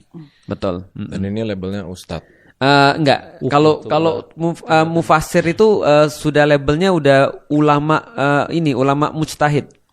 Jadi dia udah ulama yang bisa untuk menelurkan satu hukum baru. Oh. Gitu. Terus kalau mujtahid. ustadz role-nya apa? Ustadz itu guru. Kalau di Indonesia ustadz itu ngajar Quran itu udah ustadz. Iya, atau berarti bener dong ya tadi biar orang nggak belajar sendiri dan nggak tadabur. Iya, bukan kalau supaya dia misalnya kalau mau tadabur untuk diri sendiri is okay. Dia kenapa ya Allah misalnya menggunakan kata ini? Ya Allah ternyata Allah gunakan kata ini untuk ini maksudnya ya Allah aku senang banget. Asal nggak menyebarkan ke orang lain. Gitu. Dia ngobrol boleh ke orang lain, ngobrolin tadabur itu, cuman itu bukan bagian daripada hukum yang diturunkan. Jangan berfatwa. Ya, bukan berfatwa. Jangan berfatwa. Oke. Gitu. Tapi balik lagi siapa yang standarisasi dan bilang kayak oh ini boleh karena dia benar dengan cara diinterpretasi ini. Kalau mufasir, gitu. Kalau mufasir sudah ada hukum-hukumnya. Jadi sudah ada ilmu-ilmunya tadi. Jadi orang-orang lihat contoh kayak gini ya misalnya ya. Imam Syafi'i itu kemudian ketika dia menelurkan satu hukum, dia jadi mujtahid, dia mengartikan Al-Qur'an, dia menggunakan standar gabungan antara ilmu hadis, semua disiplin ilmu usul Quran, ulumul Quran, lalu kemudian ilmu-ilmu yang lain digabung jadi satu. Nah, itu Imam Syafi'i. Kalau Imam Malik dia lebih kepada ngelihat bagaimana perlakuan penduduk Mekah. Penduduk Madinah. Jadi dia lihat bagaimana kemudian af'al atau perbuatan-perbuatan penduduk Madinah itu jadi sebuah inti bagi dia untuk bisa menafsirkan satu ayat ataupun ketika dia kemudian bikin satu produk hukum. Kalau Imam Ahmad bin Hambal dia lebih kepada hadis. Hadis-hadis yang dikumpulin. Betul. Dan dia ngelihat itu lebih banyak. Kalau Imam Hanafi karena dia jauh banget daripada pusat Mekah Madinah, dia pakainya ra'yu, dia pakainya akal, logika. Dan nggak ada yang bisa dibilang yang paling benar dong kalau gitu. Nah, di antara semuanya empat ini ketika dia sudah ini semuanya benar. Tapi kalau ada orang yang bisa contoh ya, aku mau menafsirkan Quran, pakai metode apa? Hermeneutik, nggak bisa. Harus turunan minimal dari 4 itu. Minimal dari 4 itu. Minimal kalau mau gampangnya ya, karena nggak ada lagi di atas muka bumi ini yang lebih baru, yang baru nggak ada lagi, yaitu aja yang bisa dipakai. Oke. Imam, Nabi, ya. Imam. Nabi, setelah Nabi itu adalah para sahabat. Oh iya, sahabat. Sahabat setelah itu followersnya sahabat. Tabiin namanya. Setelah itu followers para sahabat. Ya, banyak tabiin tuh sampai bawah. Tapi ya tabiin juga bisa dipanggil imam sih. Iya, imam juga tabiin juga banyak. Cuman itu memang penyebutan Rasul, di bawahnya ada sahabat, di bawahnya tabiin, di bawahnya ada tabiut tabiin. Itu memang oleh ulama hadis dikelompokkan untuk memudahkan ini hadis itu sahih atau enggak. Jadi dibagi beberapa tingkatan. Supaya Ustadz jauh banget masih. Karena Ustadz kalau di Indonesia lebih ke panggilan itu guru. Ustadz kalau di Indonesia ngajar biologi di SMP IT udah langsung jadi Ustadz. Iya. Padahal ngajar biologi. Ustadz itu guru, maksudnya kayak sebutan guru gitu loh. Iya. Kalau di Indonesia ya. Tapi kan maknanya tuh udah sampai kayak orang yang ngajarin. Orang yang bisa dibilang kayak oh ini prophet yang meneruskan kata-kata Tuhan nih. Oh, kalau Ustadz di Indonesia tidak sampai di titik itu. Belum sampai di titik tapi itu. Tapi gue ngerasa ada bibit-bibitnya itu ya. Karena bibitnya cara beberapa tuh kayak cara menyampaikannya kayak mutlak gitu loh. Padahal kan harusnya kalau guru tuh ya syariatnya mutlak gitu loh. Tapi nggak kayak. Tapi dia harusnya kayak mengelaborasi ya. Nah aku sepakat. Jadi gini, pernah dengar ini nggak Bloom's taxonomy? Gimana tuh? Jadi guru itu memandu orang untuk belajar dengan Bloom's taxonomy, ada 6 ya. 6. Yang pertama adalah dia membantu orang-orang untuk remembrance and recall. Jadi dia membantu orang untuk ngapal dan juga recall. Yang paling penting kan daripada ngapal kan recall ya. Nah, jadi kalau orang sudah tahu, oh ini A, Ba, Ta, Sa. Jadi gitu kira-kira. Anak-anak hukum Islam ada 5. Yang pertama adalah yang pertama adalah wajib, yang kedua adalah sunnah, yang ketiga adalah mubah, makruh, haram. Apa anak-anak yang pertama? Wajib. Itu yang pertama. Itu yang paling bawah. Nah, kalau sudah kemudian yang pertama itu dia masuk kepada comprehend. Dia masuk pada pemahaman. Contoh misalnya, jadi apa anak-anak yang namanya wajib? Oh, wajib itu kalau dilakukan itu adalah berpahala, kalau tidak dilakukan adalah berdosa, gitu ya. Dan seterusnya dia comprehend. Nah, setelah comprehend ini masuk kepada yang ketiga itu adalah apa ya? Ketiga aku jadi lupa. Yang ketiga itu analyze kalau nggak salah. Analyze ya. Jadi ketika dia sudah masuk itu dia analyzing. Dia analyzing sebenarnya wajib ini bisa nggak sih berubah hukumnya? Jadi mubah gitu kan ya. Atau dari mubah bisa nggak sih jadi wajib gitu dan segala macam. Nah, setelah dia analyze, betul. Setelah dia evaluate, dia kemudian mengevaluasi untuk cari ada nggak sih yang baru. Kalau aku di tempat ini bisa nggak sih hukumnya completely different. Atau kalau misalnya aku berada di zaman yang lebih modern, apakah ini berpengaruh terhadap pemahamanku kayak gitu-gitu. Nah itu ada diajarin oleh para guru. Benar. Jadi sampai sekarang nggak berhenti. Tapi kan anggapannya kita soalnya gini, kita harus dengerin siapa. Ya, oke. Toh kan let's say Islam itu mutlak. Ya. Ya kan, Al-Quran itu mutlak dan lain-lain. Tapi yang mengajarkan kan manusia. Kita harus ngedengerin siapa. Kalau kita ngedengerin semuanya sama aja kayak kita nggak ngedengerin siapa-siapa. Kalau Bagus. itu kayak gitu. Bagus banget. Soalnya problemnya kan kemarin baru kita bahas. Islam sama Muslim tuh beda. Ya. Harusnya Muslim tuh, jadi Islam nih mutlak nih. Muslim tuh harusnya jadi gateway-nya orang untuk belajar Islam kan. Tapi yang terjadi sekarang Muslim tuh kesebar-sebar, terus jadi ada tembok-temboknya bukan mendekatkan yang mengaku Islam. Itu. Padahal. Ya, sebelum aku serahin kepada Kodenis ya. Yang ketiga bukan evaluate, applying. Oh iya, applying. Jadi praktisnya baru evaluate, apa namanya tadi? Sebelum applying, lalu kemudian analyze, evaluate, baru yang terakhir adalah create. Nah, gitu. Nah, silahkan tapi tadi itu gimana? bahayanya. Kemarin kita baru bahas ini Dajjal. Dajjal itu kan false prophet kan kalau di Islam. Dari mana kita tahu kan itu? Tadi pertanyaan lu apa? Tadi biar tadi dijawab. Siapa harus didengerin pertama Gimana kali cara kalau kita misalnya 270 juta orang ini nonton. Banyak yang ngasih tahu kita Islam tuh begini. Enggak, Islam pun tuh nggak kasih tahu gimana cara kita. Oh, ini yang harus didengarkan, ini yang harus difilter, ini apa? Itu apa bener semua dari ya akal sehat aja. Lu belajar akal sehat, lu pilih sendiri. Kalau di dalam Islam ada beberapa kitab adab ya. Dan itu juga salah satunya adalah bahasan bagaimana cara memilih guru. Contoh kalau di Tazkiratul Sami' Mutakalim Imam Ibnu Jama'ah, ngelihat guru mana yang paling waro, yang dia waro tuh benar-benar hati-hati. Dia nggak akan berani ngucap selain ini dia benar-benar aman nggak untuk dirinya, untuk akhiratnya, nggak akan membahayakan akhiratnya dan benar-benar lillahi ta'ala. Ya, jadi terlepas dari apapun banyak nasihat dari terkait guru-guru itu mesti kita pilih yang kayak gimana, masalahnya itu baru berfungsi memang salah satunya kita mesti tahu punya alatnya dulu. Makanya di dalam Islam nanti ada ilmu alat. Ya, ilmu mustalah hadis, ilmu nahwu, ilmu sorof, untuk supaya tahu nih, ini yang diomongin tuh benar nggak. Jadi nanti ada tingkatan. Itu harus dimiliki sama umat. Iya, ada tingkatan di mana nanti kita udah bebas mau baca buku atau dengerin siapa aja karena kita udah punya filter. Kalau nggak punya filter, Felix pernah jawab dulu yang di download kan? Richard, Iya. Bahkan bisa jadi kayak misalkan kalau kita milih sate nih, nyampe ke satu daerah, sate mana sih yang paling ramai? Meskipun yang paling ramai belum tentu betul juga kan. Tapi setidaknya kalau misalkan dia punya sesuatu bikin orang ngumpul segitu banyak, itu dulu yang didatengin, baru nanti kita ngelihat lagi. Nah, kalau misalnya nanti untuk diri, kalau udah di level kayak pribadi, udah kudu minta tolong ke Allah sih. Ya Allah, aku bodoh. Tunjukkan kepadaku yang mana yang membuat aku tambah diridhoi olehmu. Biasanya kalau udah benar-benar minta tulus kayak gitu, nanti ketemu tuh sama yang benar-benar kok, oh iya ini nggak viral sih guru yang ini, tapi kok cocok dan setiap apa yang dia dengerin saya pengen amalin dan ada perubahan pada diriku setiap dengerin nasihatnya dia, padahal nasihat itu pernah saya denger di puluhan ustadz yang lain. Berarti kan kalau secara manusiawinya ya ada dua. Berarti filter itu tuh pengetahuan sama taraf berpikir. Harus punya dua itu. Tapi kan orang Indonesia minim. Jadi nggak ada cara lain gitu, misalnya gini, kan kayak supply demand kan. Misalnya umatnya nggak bisa nih, setidaknya harus ada filter di. Ya jangan jadi guru kalau misalnya nggak lolos filter jadi gurunya gitu. Sertifikasi. Ya macam kayak gitu atau gimana yang sifatnya global gitu. Jadi gini Rey, pertama memang betul kita tuh nggak akan bisa untuk nginstal sesuatu kalau seandainya hardware-nya tuh memang nggak bisa masuk di situ. Berarti memang kita harus menaikkan hardware-nya dulu sih. Karena agama ini hanya bisa difahami oleh orang yang berpikir, minimal seperti itu. Karena di Indonesia ini menurutku ya salah satu problemnya adalah ketika agama tuh diturunkan sampai ke level itu, sampai ke level dictation. Ketika agama diturunkan sampai level dictation, akhirnya yang lahir adalah orang-orang yang cuma untuk ngafal doang, mohon maaf ya. Jadi karena gurunya tuh, jadi ini kayaknya orang-orang masih pada parah nih. Ya udahlah, sekarang kita dictate dulu lah.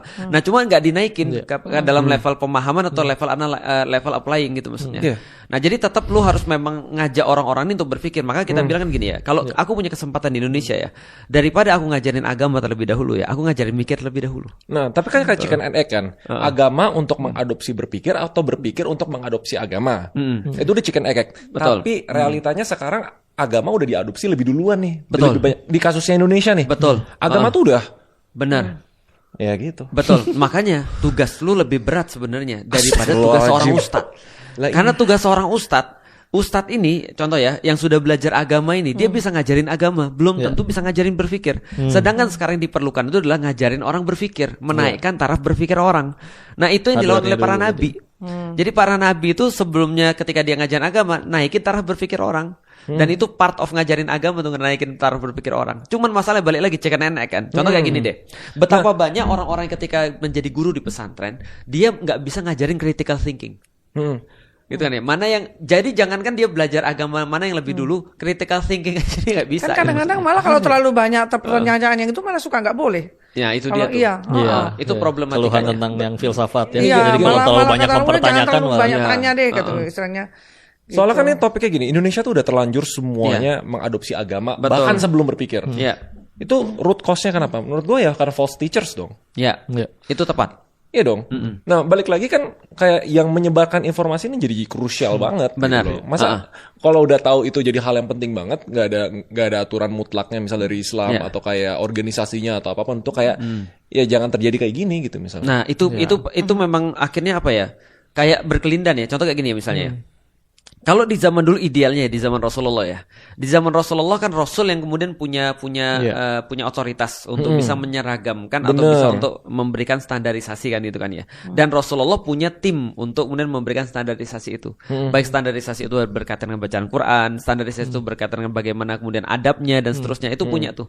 Jadi kalau ada sesuatu koreksinya di situ. Problematikanya adalah Indonesia ini tidak pernah dalam tanda kutip ya, menganggap bahwa agama ini penting.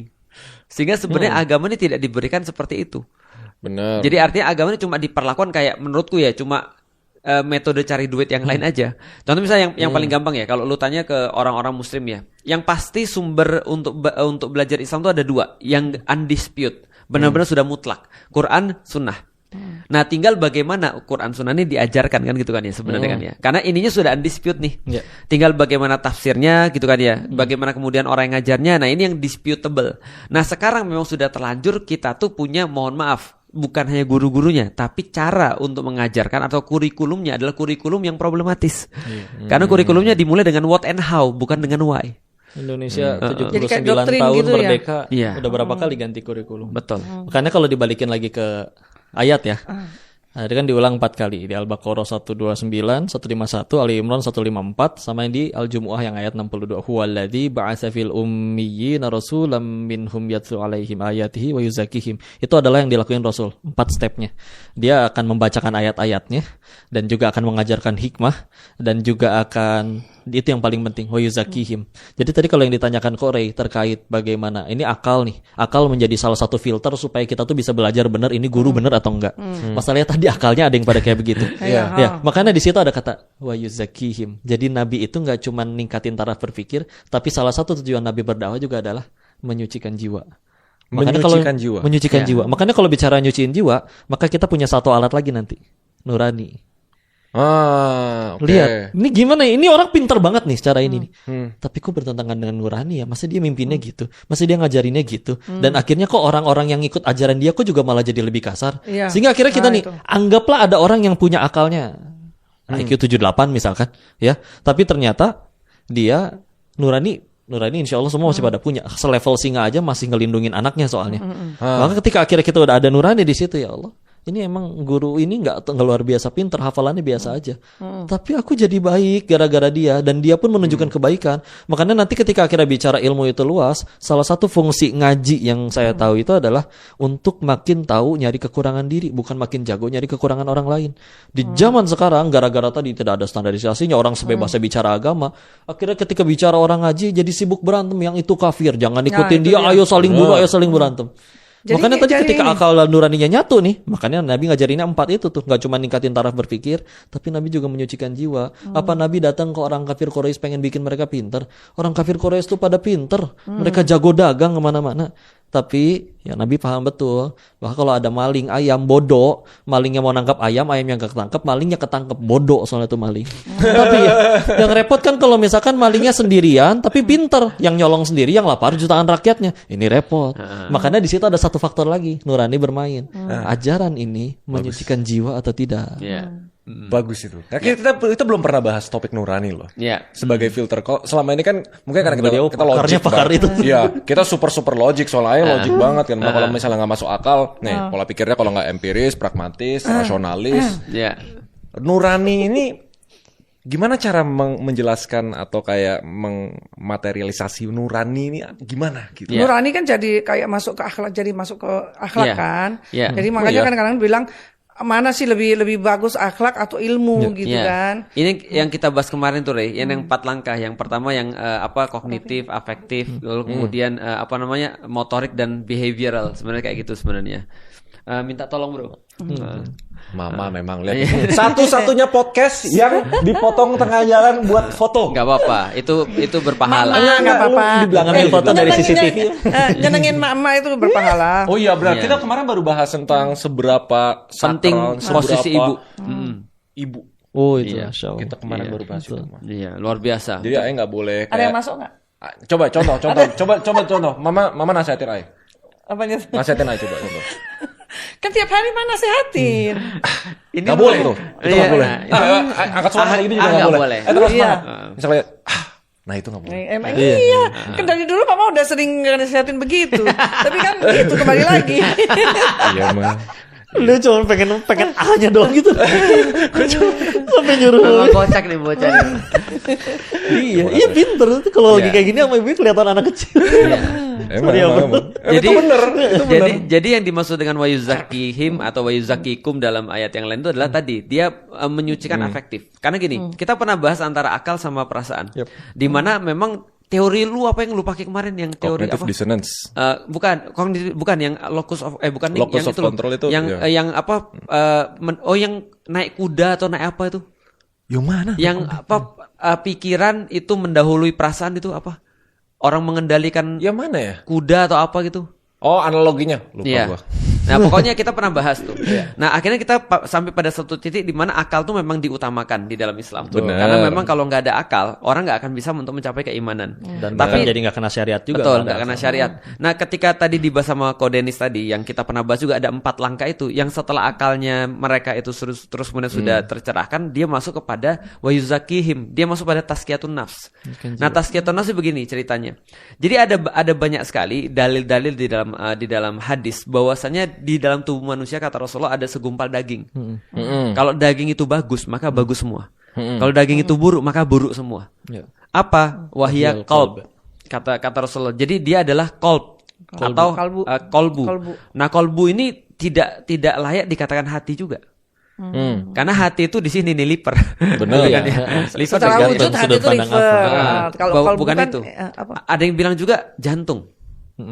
Jadi kata-kata Secara hati itu medis ya. jantung. Dalam bahasa Inggris heart emang jantung kan? Jantung, bukan iya. liver. Dan bisa jadi. Karena jantung katanya ada God spot ketika diteliti. God God spot. Jadi orang bingung bahwasanya otot jantung ini ternyata bisa nyimpan memori. Penelitian terbaru. Dan kemudian ada sel-sel tertentu yang dia terus kemudian bisa mengakses pada transcendental, God spot namanya. Itu didapat ketika ada orang transplantasi jantung, tiba-tiba dia dapat ingatan orang yang punya jantung. Jadi ternyata didapat juga di situ. Nah, itu dibahas sama Aisyah Dahlan juga tentang God spot di jantung itu. Itu penelitian terbaru. Tapi ada juga yang bilang bahwa kolbu ini adalah kiasannya daging. Tapi sebenarnya adalah gabungan antara hati dan pikiran. Kolb. Jadi hati dan pikiran ini jadi kolbu. Jadi dia lebih kepada kalau kita sebut tadi nurani memang lebih bagus sih. Kalau ajim jadinya manajemen kolbu. Nah, artinya kolbu itu kayak nurani. Artinya gimana ya? Dia lebih kepada sesuatu yang membuat kita tuh jadi kayak berprasangka baik pada orang. Betul. Baik. Lalu Nama kemudian kita ilmunya sabar. di tazkiyatun nafs. Betul. Dan ada hadisnya. Kata Rasulullah, al-ilmu bita'allum wal hilmu bitahallum. Sesungguhnya ilmu itu dapat dengan belajar, kritis, logik, dan wal hilmu dan juga kelembutan hati atau kolbu tadi itu didapat dengan ujian-ujian. Ujian-ujian. Iya, jadi kita dilatih, kita melatih diri kita. Contohnya ada sesuatu kita nggak sukai, sabar. Ada kita mau marah, tahan. Nah, itu jadinya kemudian jadi nanti nurani itu tadi, melatih nurani. Punya harta banyak, tawadu, rendah hati. Iya, nah, kayak gitu-gitu. Nah, ini tujuannya Mama mau ketemu sama rendah hati Kodenis. itu susah nih. Ini sering saya omelin ini. Marahin Dia aja, kan Ma. gitu nih. Marahin, Ma. Kayak Gonya tadi bilang kan kalau dia achieve sesuatu ini mah gue pinter nih Marahin gitu kan. mah. Saya bilang, jangan sombong, harus tetap humble. Saya bilang, kamu kalau kamu mau sukses seperti apa, kalau Allah nggak ngizinin kamu nggak sukses. Yang itu hebat tuh bukan kamu tapi Allah. Tapi kan dia tetap gitu, egonya tuh bilang, enggak lah. Jangan ngomong jangan ngomong jangan ngomong Kalau aku nggak berusaha nggak bisa loh begitu. Ternyata nggak semua orang bisa sukses gitu lah. Itu yang takutnya nih gini, Tat. Kalau nanti kita kan belajar nih, dia belajar banyak nih mengenai agama, supaya jangan sampai dia nanti sombong. Kan kadang kita jujur ya banyak orang belajar agama tuh malah makin sombong. Iya. Jadi kalau Menggurui. dia bukan menggurui lagi. Kalau ngelihat orang lain yang belum belajar, kayaknya merasa lebih suci. nah Iya. itu dia. Takutnya begitu untuk menjaga supaya kita tuh nggak seperti itu gitu loh. Oh, jadi tujuannya ini kan udah mulai episode terakhir. You takut kayak yang jadi Sombong. suci Iya. gitu kan. Yang mana? Gitu-gitu kan. Iya, nggak boleh. Nah, kalau kau Denis ada nggak tips untuk tazkiyatun nafs?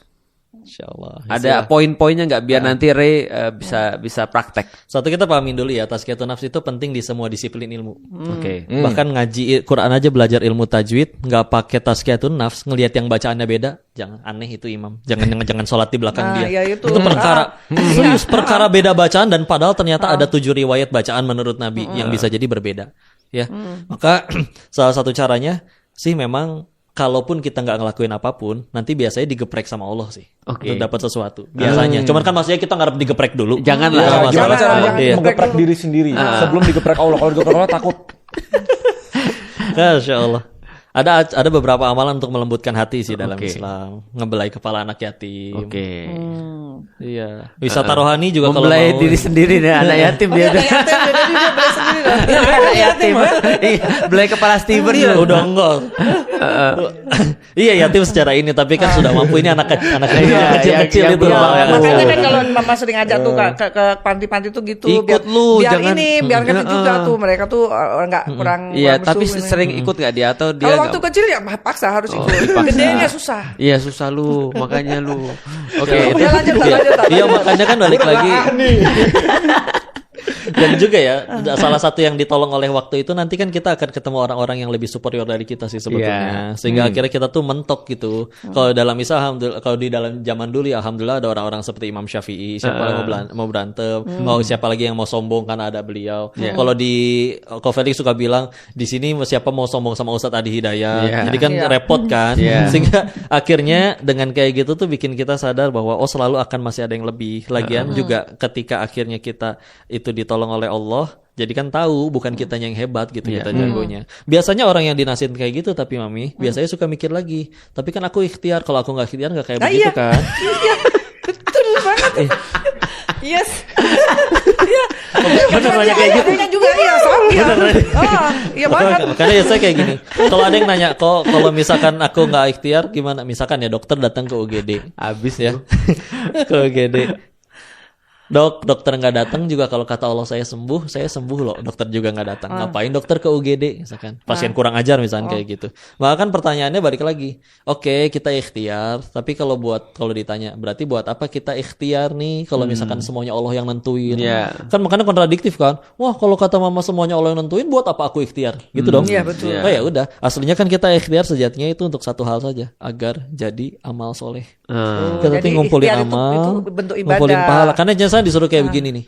Seumur hidup seluruh kepengen kita dikabul, tapi nggak ada satupun ucapan, tindakan, perbuatan kita yang jadi sesuatu yang Allah terima jadi pahala. Iya, jadi jabatan, jadi kekayaan, jadi harta. Masalahnya emang itu semua laku nanti pas pulang di hadapan Allah. Nggak dibawa, nggak laku. Nggak laku. Allah nggak ridho, lu nggak bisa apa-apa lu. Atau kan dibalik ada orang yang seluruh kepengennya dikabul, tapi dia ada orang yang seumur hidupnya nggak dikabul doanya, tapi dia tiap ngomong, berucap, bertindak, berbuat semuanya jadi kebaikan, jadi amal soleh di sisi Allah. Meninggal bisa jadi dia yang paling banyak bekalnya. Makanya juga kata Nabi ketika dibicarain kayak gitu, banyak-banyaklah mengingat pemutus kenikmatan. Karena anggaplah semua achievement itu adalah kenikmatan, ada pemutus kenikmatan, maut.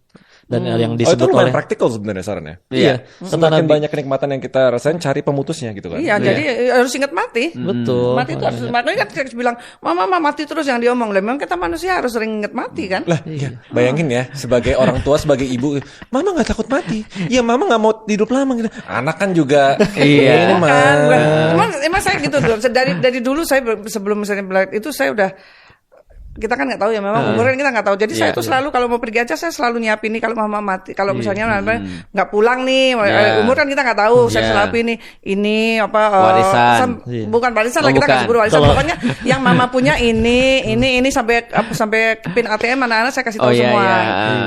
Sampai ini saya sampai kuburan kan saya sudah beli gitu kan, udah kuburan. Di lemari udah nyiapin kain kafan. putih ada, ada sampai kuning saya beli lagi, saya ganti lagi. Muridnya Fatih Karim nih, sudah punya kain kafan dia. Ada kain kafan, saya udah bilang sama Emily kan, karena Emily yang di rumah kan, mama taruh sini kalau ada apa sama mama mendadak ini. Saya sering tes tuh sama Emily, ingat nggak gimana kalau misalnya mama tiba-tiba meninggal, katanya. Iya mak, ingat. Ambil handphonenya mama, cari teman-teman mama yang muslim.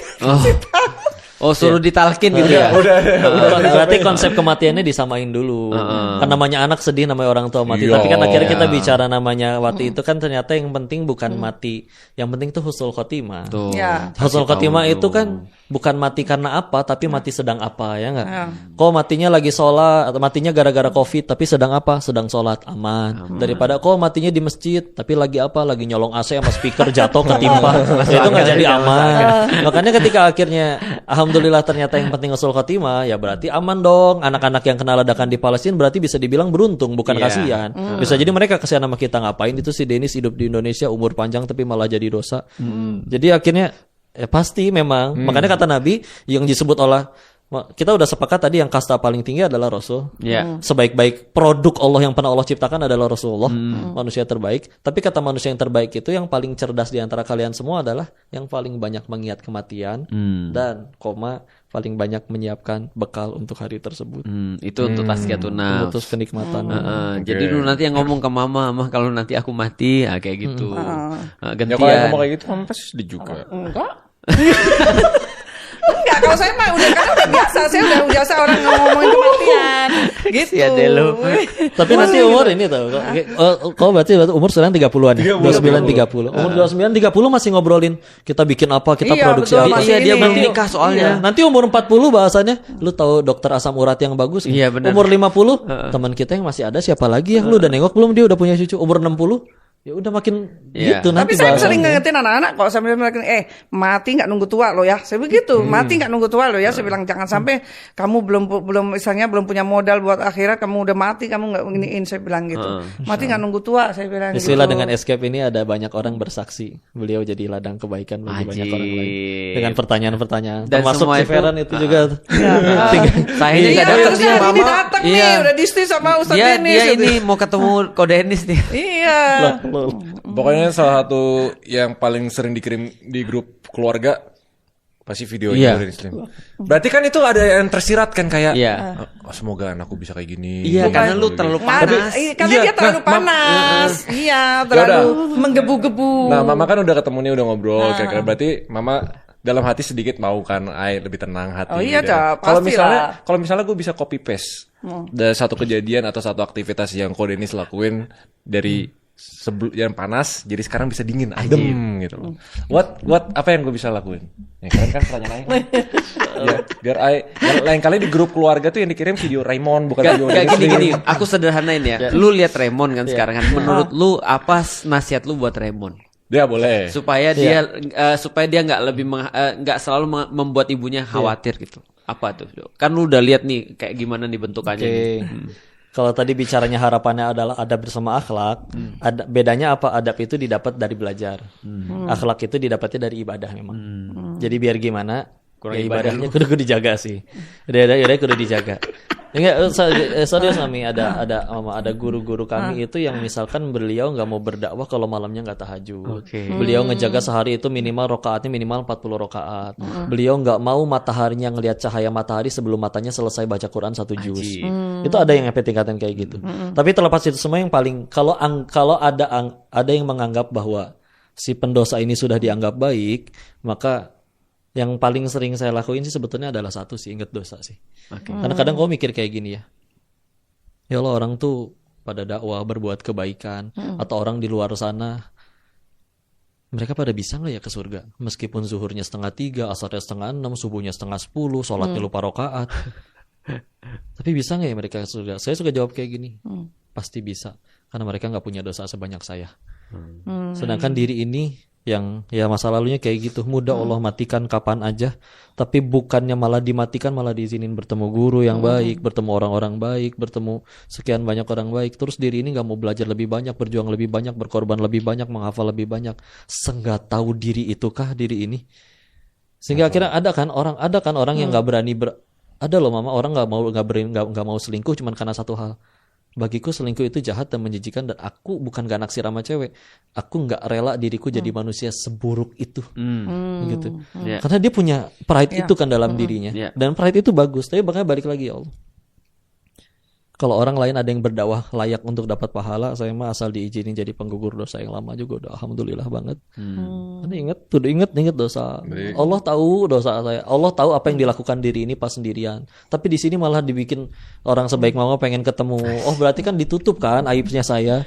Berarti kan ya Allah, engkau tuh kok segitu keterlaluan baiknya, pendosa ini ditutupi aibnya. Engkau tahu loh aku kalau sendirian ngapain aja. Kalau dikasih tahu ke orang bubar tahu tongkrongan. Mana ada mau ketemu si Denny sini satu. Jadi kudu itu salah satu ilmu yang bahkan kalau bicara ya dengan gini selalu nyebutin salah satu ilmu yang kalau orang punya ilmu ini sukses di dunia akhirat. Salah satunya adalah punya keterampilan untuk mengetahui kekurangan diri sendiri. Mengingat dosa. Ingat dosa. Karena ada orang baru bisa tahu dirinya salah itu kadang kudu berantem dulu sama orang. Tiap hari dia. Ini gue harus berterima kasih karena mulai besok nanti mama di grup WA keluarga, Re ingat dulu kamu pernah begini, Re ingat, diingetin terus. Makasih ya. Tapi itu praktikal kok, tapi itu praktikal. Pantesan kita sangat jauh daripada akhlak Rasulullah itu. Tapi gini tak, kan kalau kita berhijrah nih, kita udah mendekat ke Allah, nggak terus kita hidupnya enak loh ya. Justru pas kita awal hijrah itu kan justru makin berat. Ujiannya makin berat. Aku pulang dari Thailand dihabisin semua. Iya, ujiannya. Saya kan belajar itu kan nggak lama kan, terus suami meninggal, habis suami meninggal apa istilahnya, duit ditipu gitu-gitu kan, itu kan beruntung gitu. Nah supaya kan kadang-kadang kalau kita ini kan takutnya kita lagi mulai lagi mulai bagus, terus kita diuji takutnya mental gitu loh. Ini takutnya kan gini nih, kalau misalnya mental kenapa? Mental gini maksudnya gini, kamu kan mau lagi belajar agama nih, kamu lagi fokus ke agama. Kadang-kadang kan Allah tuh uji nanti bisnis misalnya hidupnya tambah berat. Bisnis kamu gagal atau ini gagal. Nah takutnya kamu terus, aku gara-gara belajar agama aku malah bisnisku kacau. Nah itu jangan sampai dia punya iniin. Karena gitu. suka ada banyak orang ngomong kayak gini, sholat lu biar hidup lu beres. Begitu sholat hidupnya tambah banyak. Jangan salah ujian bisnis bangkrut, bisnis bangkrut, duit hilang dan segala macam. Maka nanti kata Allahnya begini, aslinya kan masalah itu kadang nggak usah diapa-apain, nggak usah pakai tips, trik, strategi apapun. Kadang semudah kita ganti sudut pandang selesai lah urusan. Tuh sudut framing. Gimana sudut pandangnya gimana kan? Ya sudut. Ada orang kayak begini ya. 2023 bagi saya tahun yang sial kok. Kenapa? Karena diturunin jabatan. Bapak naik jabatan 3 kali, turun cuma sekali, kenapa ngambek? Di luar sana ada orang gak pernah menjabat apa-apa loh Pak. Jangankan direktur kayak Bapak, jadi ketua grup WhatsApp aja gak pernah Pak. Ya kan itu jadi ketua yang paling gampang. Di-kick sering ya. Iya, tapi kok dia gak pernah ngambek. Makanya kan sederhana ngelihat isinya itu apa? Sholat sih sholat kok, tapi ketinggalan sholat gak nangis. Giliran duit hilang kok nangis. Sholat sih sholat kok, tinggalan sholat gak nangis, tapi gagal nyalek kok gila. Misalnya kayak gitu. Jadi makanya mau diisinya pakai apa nih dalamnya? Karena kalau misalkan diisinya masih apapun selain Allah tuh capek sekali ngambek. Makanya kalaupun ada satu doa yang pasti Allah minta jodoh belum tentu dikabul. Minta harta belum tentu dikabul. Karena Allah tahu kamu kalau kaya tuh ngaco. Jadi ada yang enggak dikasih duit gitu. Misalnya ada jadi yang kayak bisa gitu. sombong atau apa gitu. Atau kan. juga ada minta jabatan, minta sehat pun ada yang belum tentu dikabul. Tapi ternyata ada satu doa yang pasti Allah kabul. Minta hidayah. Cobain bangun tengah malam sendirian, ya Allah ini hamba datang ngakuin dosanya ya Allah. Tulus, nggak ada yang siapa-siapa yang ngelihat, cuman kayak orang curhat aja sama Allah. Tapi kalau malam ini hamba boleh minta ya Allah, anugerahkan hati hamba hidayah ya Allah.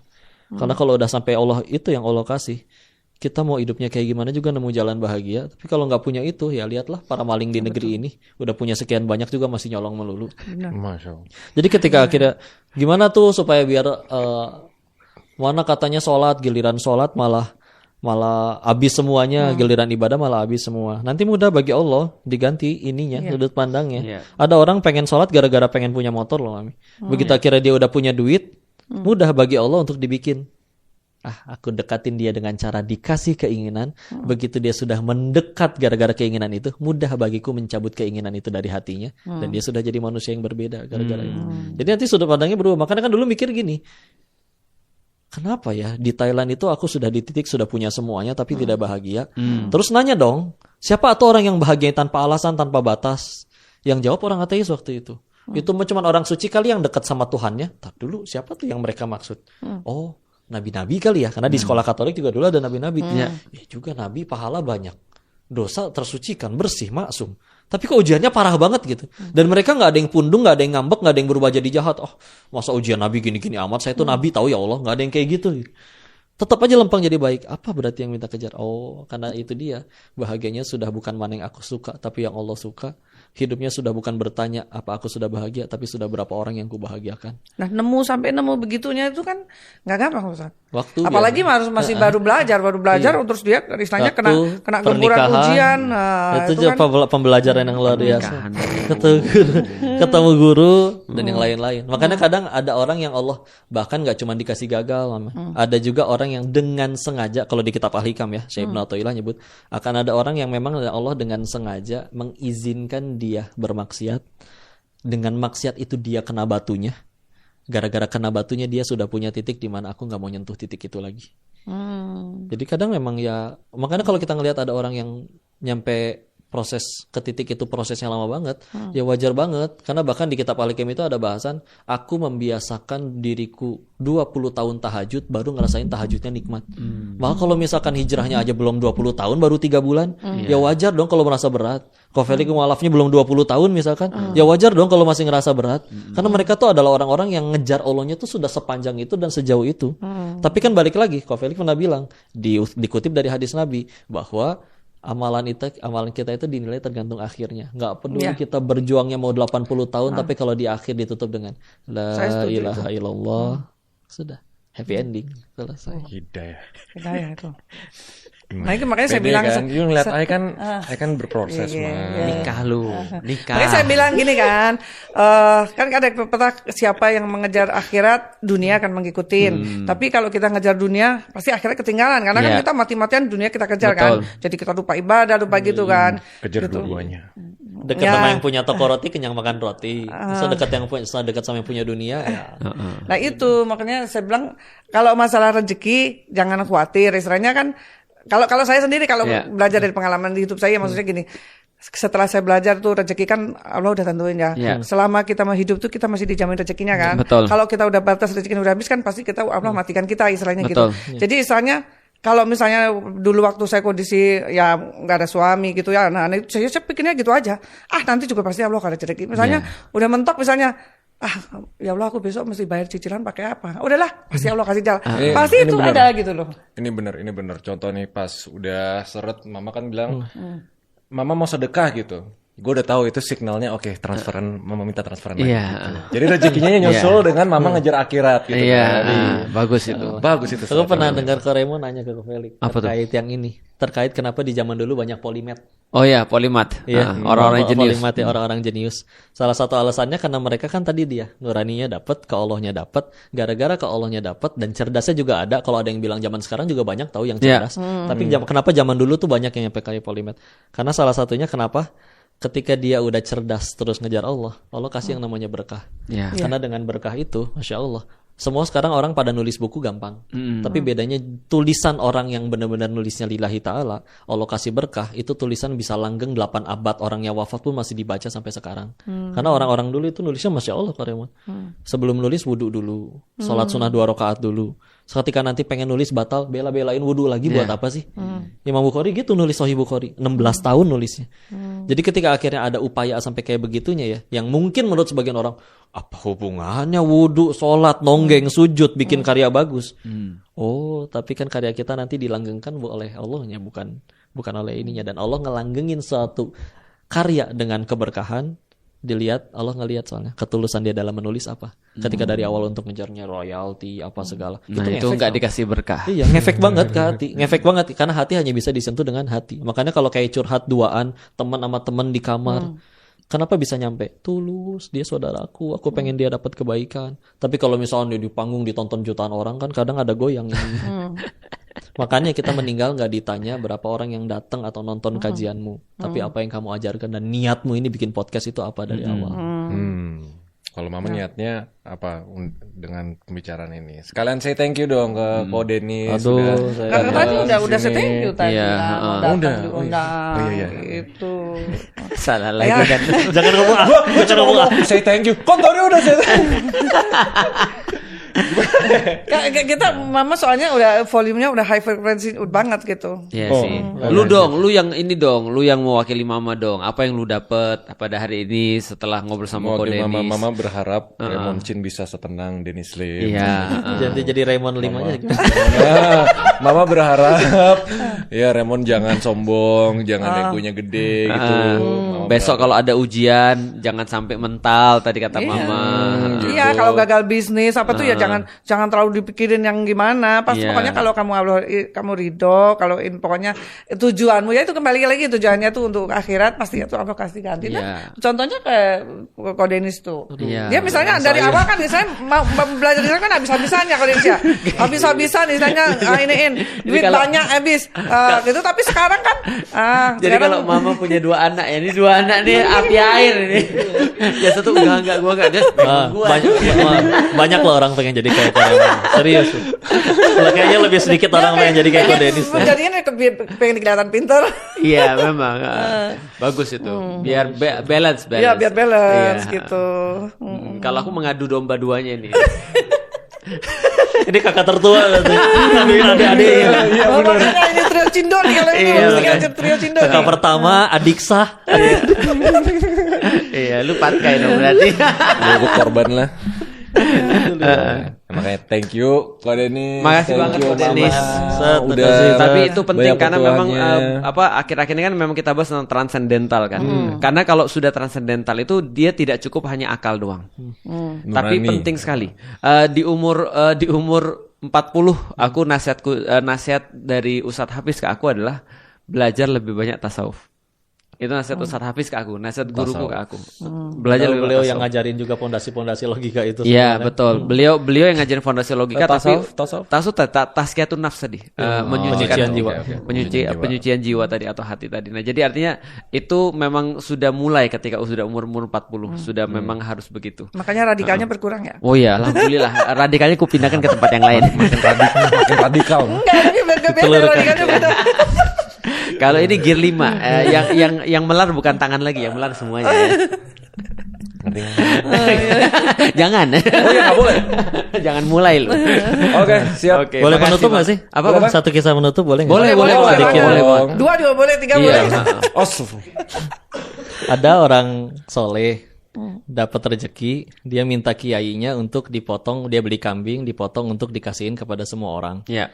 Potong bagian, tapi dia request, boleh nggak saya minta bagian paling buruknya aja dari kambing tersebut? Oke. Oke. Begitu beres dipotong semua kebagian, kiainya datang ke rumah si Darmawan. Ini yang diminta, begitu dicek isinya ternyata Ekor. Oh, enggak, lidah sama hati. Oh. Lidah sama hati. Udah gitu besoknya dia dapat rezeki lagi kok. Iya. Udah beli kambing lagi, diminta Pak Kiai kayak kemarin ya, tolong potong bagian lagi buat semuanya. Udah gitu dijawab tapi kali ini, tapi kemarin saya minta paling buruk, saya minta bagian paling baik dong dari kambing ini. Siap, bagiin ke semua orang, semua kebagian. Begitu dianterin ke rumah Pak Darmawan, dibuka lagi isinya.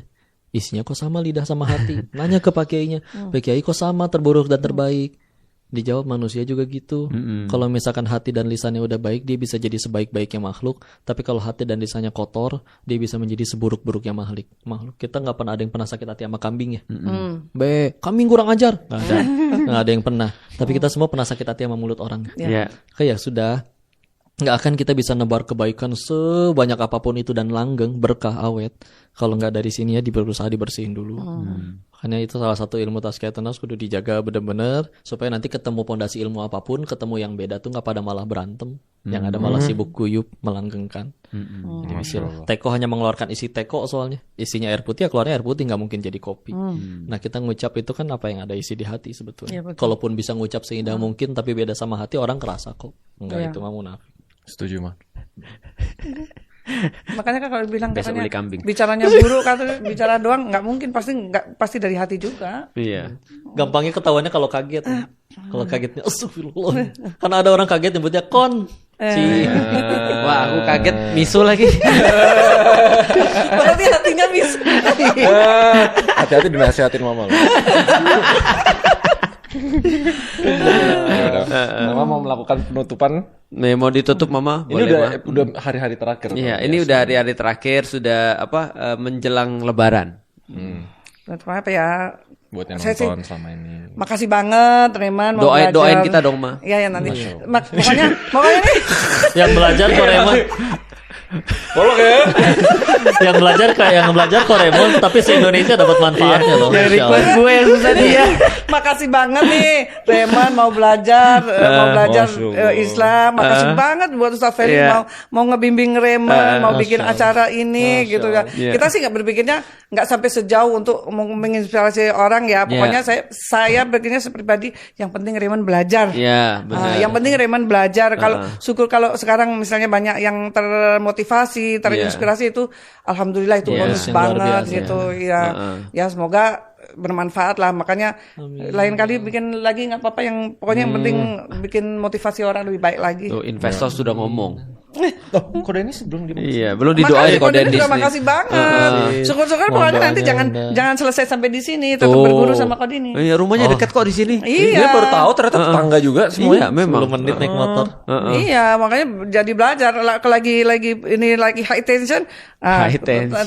Itu ke Kodini bagaimana cara nurunin High suhu. voltage. High tension AKB 48 loh. Pantesan kemarin undang Nabila ya. Tahu aja. Pantesan dari awal ini apa Maksimum tujuannya, kenapa high undang tension. Nabila dari sekian banyak kan? Jangan-jangan udah ada maksud dan Enggak, maksud. gini, karena Nabila itu ada kedekatan sama investor. Oke. Iya Enggak kan? juga lagi kan mereka lagi mau bahas taruh. Iya, mau belajar. iya gitu. Harusnya memang iya, itulah. Ya kirain Umu yang diundang kan ceritain ta'arufnya. Ya, Oh, Nabila. jangan. Umum mah masa lalu, kita perlu masa depan ya enggak, Ren? Oke, terima kasih banyak. See you guys di episode-episode selanjutnya. Dadah. Barakallahu fikum. Assalamualaikum warahmatullahi wabarakatuh.